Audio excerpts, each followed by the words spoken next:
This is an open letter to friends and family and neighbors and else is watching this. I heard quite a few times on in the media that such and such a candidate has the it factor, and because he or she has the it factor, then that's okay. That they have a chance to win.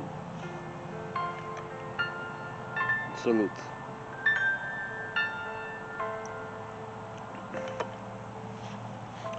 I'm sorry. This is where we understand that this representative democracy doesn't work, because in it seems you're looking for a chief frat boy. We are looking for a chief frat boy. You know, that guy in college that, he was the guy. You're looking for a frat boy, chief frat boy. And, the guy who's popular with everybody, more or less. He's got the it factor, and all the women want to sleep with him, and all the men want to be him. That is what you're looking for. But the problem is, those who have the it factor usually don't have the fucking brain. They just don't have the brain. Especially those with the it factor don't have the brain, because they never had to. They never had to solve a problem, fix anything. They had people for that. People just liked them, so they, gave them a free blowjob. You see what I'm saying? It's these people in your system of governance, democracy. These people are the people who reach the top, and they never had to ask for a blowjob. I'm saying in a very crude manner, but it is what it is. So, but the problem is that the guy who had never had to ask for a blowjob means he's never had to solve any problems. These kind of people become very selfish, because they're from a specific family or specific level of finances, certain amount of money, and obviously they've had good looks and charm as well. Therefore, blah blah blah, never had to ask for a blowjob. So the point is this, that these people are never come up as problem solvers. They're not problem solvers. They're problem creators, but they're never problem solvers, because they never had to solve a problem. How many frat boys do you know who are problem solvers? Popular, handsome, you know, we all know them as, swashbuckling. It's like, yeah, he fucked over people and he didn't care, and he moved along, and still everybody was happy with him. And Mr. Popular. Mr. Popular never has to think, so he never does. It's not one of the requirements of being popular. It's not the requirement to be a big thinker. You see, Mr. Popular doesn't have to be a great thinker, and he's not. And what is democracy? Popularity contest. Popularity contest. And you think this is a good idea? We put people in charge who are not great thinkers. Who's doing the thinking? It's a complicated machine. The government is a complicated machine. People at the top of their game can't run it. You're putting half-ass people in who thinking is not part of their repertoire. It's not a requirement. It's not in the list. It's not essential.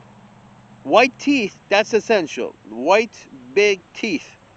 So, looks good in a picture. But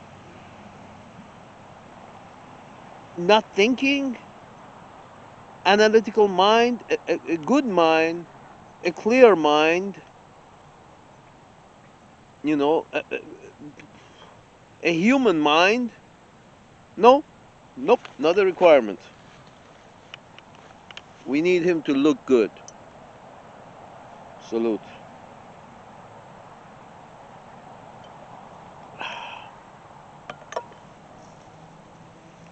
We need him to look good in a suit and a tie, and also hopefully on a bicycle, or on a ramp, or up the stairs or down the stairs. We need that part to look good.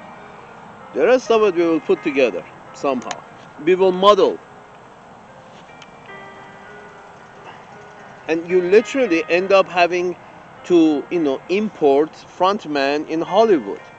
Actors from Hollywood. Yeah. Come on in. You look good in front of the camera. Come on in. Memorize the script and you got it. It's nothing to it. Just read the script. You look good in front of the camera.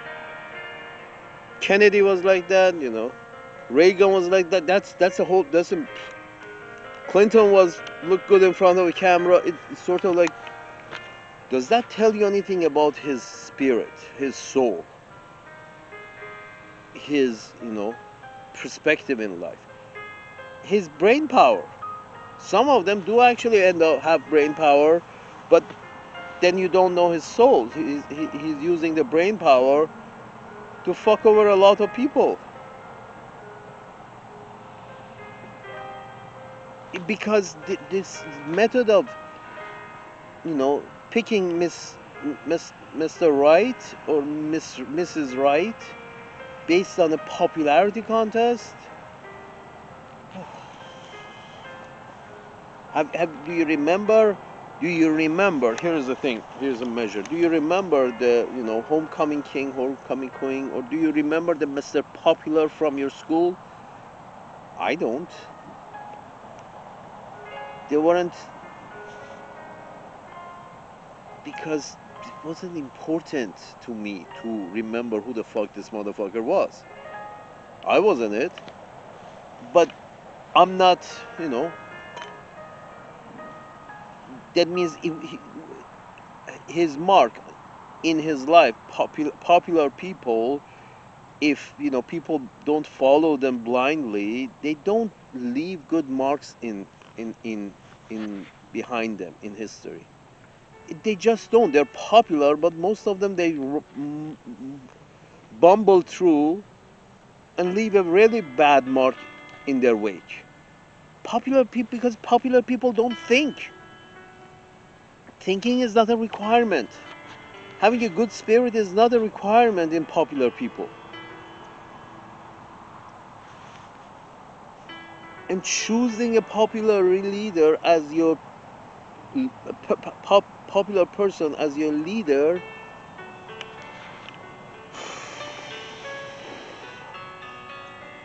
leads to, Hitler. He didn't. He wasn't a thinker. Hitler was not a thinker. I mean, I understand a lot of people followed him, but he wasn't a thinker. Because, if you're a thinker and you start down the path, you can imagine what the end would look like. So as a thinker, right off the bat, you may want to turn around or choose a different direction because you can see farther down the road. That's as simple as that. Good thinkers can see down the road, and if they have a good spirit, if they think this road leads to more bloodshed, they don't take it. That's good leaders. That's good thinkers. No. Sorry. That's good thinkers. If they can see down the road, and if they have a good soul, they don't go in a way that leads to more killing. But do your popular leaders, is it a guarantee that they come with a good brain and a good soul? No, it's not. The it factor doesn't have a footnote that, you know, it must necessarily come with a good brain and a good soul. Nope, there's no footnote there. Your it factor is it. That's it. He's popular. He looks good in front of camera and he talks well with the ladies.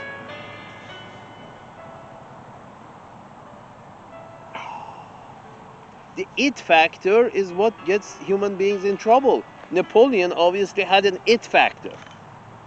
Hitler obviously had an it factor. Did any of them lead to good things? Fuck.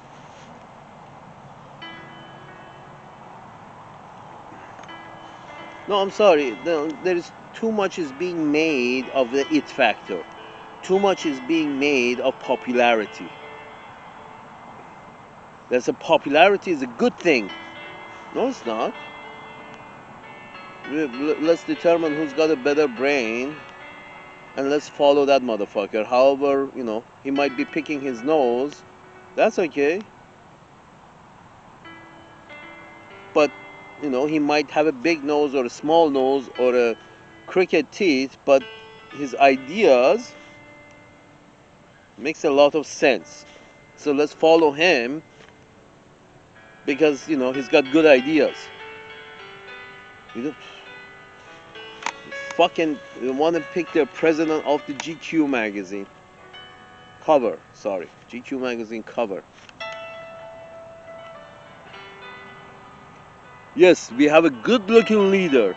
Imagine an alien ship lands tomorrow and you want to introduce your president, and what you're going to say? You're going to say, here we have, your president or your prime minister.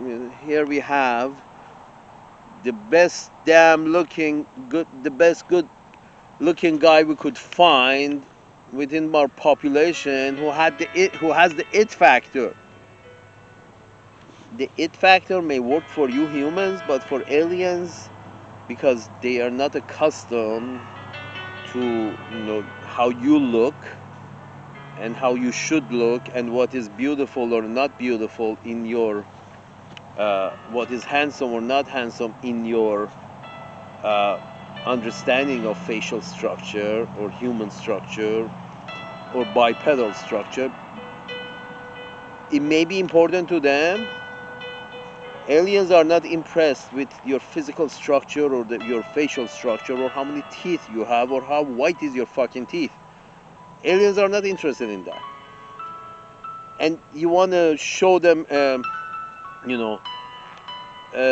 joker, a clown, a guy who looks good on camera. You want to show to the aliens and say, okay, here's our leader. He looks really good. He used to be a frat boy. He was the leader of the frat house. He used to look really good, and he's got a lot of charisma. And the alien is going to look at you and say, charisma? No, I don't see anything special about this guy, this human. But I had just had a talk with him, and he doesn't make sense. Could you please find somebody on your planet who can put a sentence together? I mean, aliens are going to be thinking that you folks are running a joke house here. Imagine an alien watching you and thinking that, what kind of madhouse are these people running? Their leaders are not the brainiacs, but they choose leaders based on how good they look in front of cameras and how extrovert they are and how many hands they can shake during a 24-hour period. Does that make a good leader? If you're extrovert enough to be willing to shake 2,000 hands a day or speak to 50,000 people a day, that makes a good leader.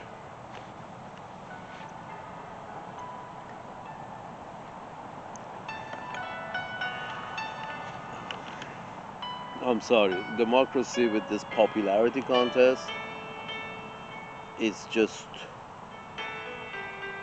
popularity contest in which you have come up with so much prosthetics and so many ways of improving how you look, as looking more beautiful and more uh, healthy than you actually are by application of all these kinds of powders and foundations and colors and liners and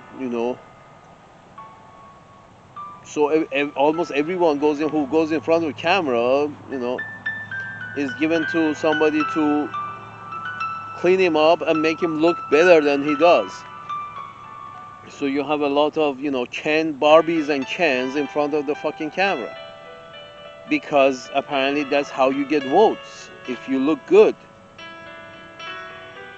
You know how often a good brain goes with good looks? Not that often. It just doesn't. It doesn't correlate.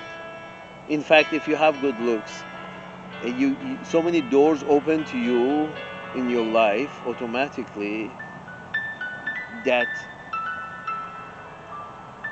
you stop having to work for it. You don't have to work as hard. You don't have to solve as many problems.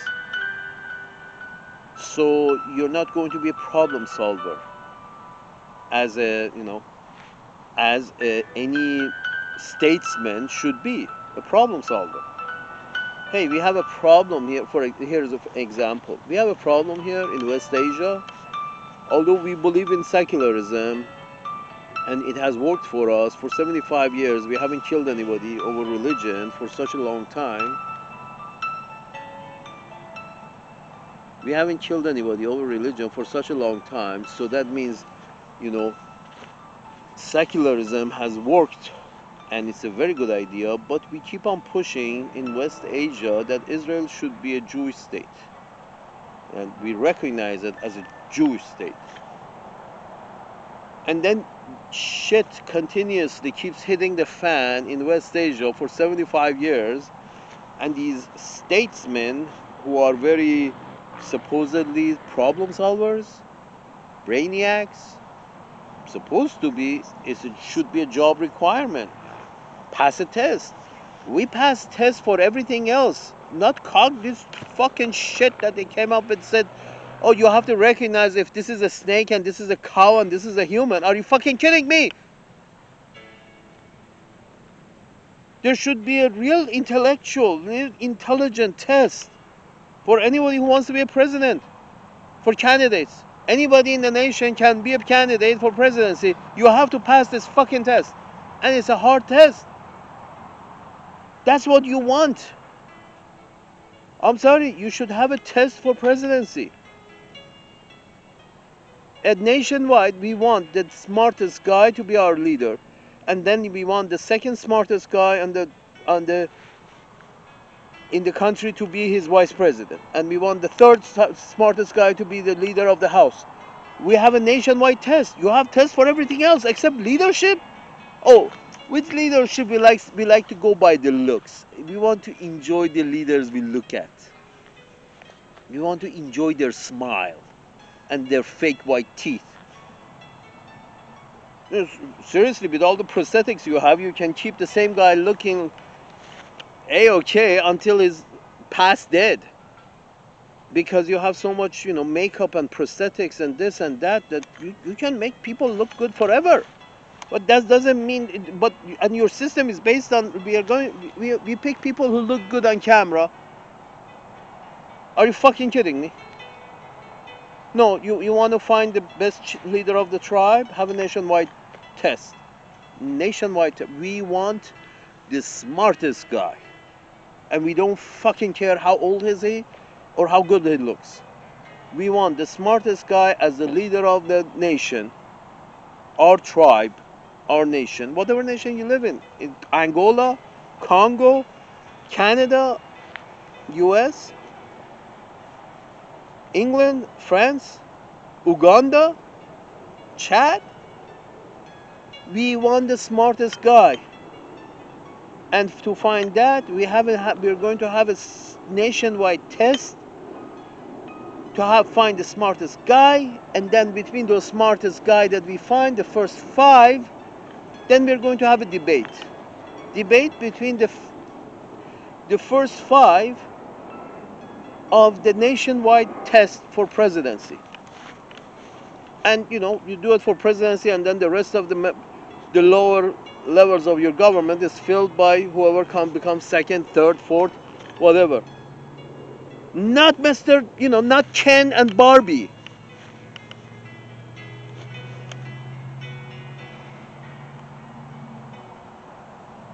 And believe me, smart people can work well together. So a smart Mexican and a smart American and a smart Canadian can get along very well. I can assure you, because because they do, because they believe in a certain scientific methods, and they know certain things are possible and certain things are not, scientifically, mathematically. And then they do things that have the best outcomes with the least downside for everybody on the fucking planet. How hard is that? Just find smart people, put them in charge, test, nationwide test. That's how you find smart people. Test. Every year, every 4 years.